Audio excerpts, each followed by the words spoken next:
Hello, can the author hear me? Yes. Okay. Hello, I am a computer science PhD candidate from Stony Brook University. I have rich experience in wireless localization, and I am currently doing quantum localization, so we have similar experiences. So I have several questions. Could you please first turn to the time complexity slide? Okay.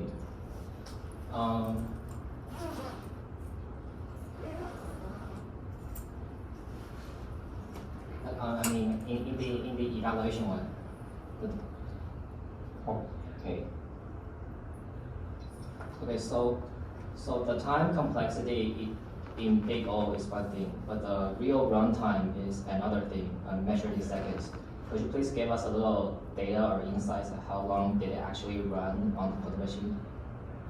Actually, the quantum machines, we use IBM quantum cloud machines, so we cannot actually get the actual runtime of IBM quantum Santiago machine.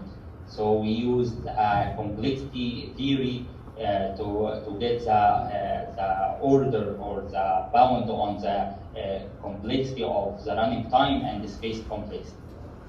However, this is of course a valid point, but we cannot get the actually running time because it includes the time for the communication between the server and IBM quantum server and our local machine, so we cannot get an accurate running time for our algorithm. Okay, I see. My second question is related to the quantum fingerprinting matching algorithm. Could you please turn to that slide?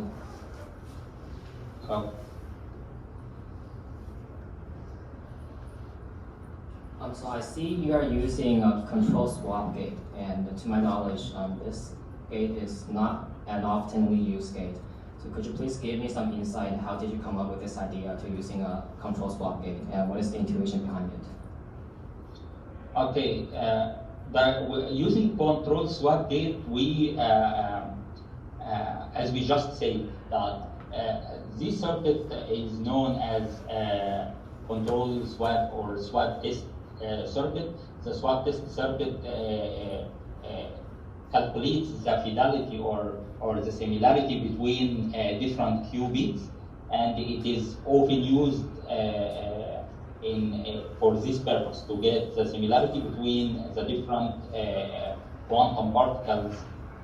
So if we can come up with an encoding the received signal strength measurement into quantum registers, then we can use the control swap test or a swap test, which contains the control swap gate to get the fidelity or the similarity between phi and psi, which represents the online received signal strength measurement coming by the user and the offline ones in the fingerprint.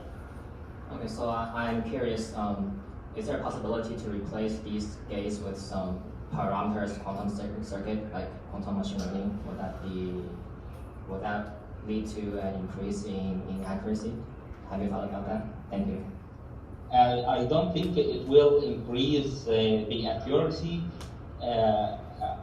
You mean that increase the accuracy over the classical localization? I don't think so, because it's just a way to calculate the cosine similarity. Of course, we can calculate the cosine similarity on classical computers without error, and this circuit, just the quantum circuit, of course, has its own errors, and so the best we can achieve is that we can achieve the same performance or the same accuracy as classical localization.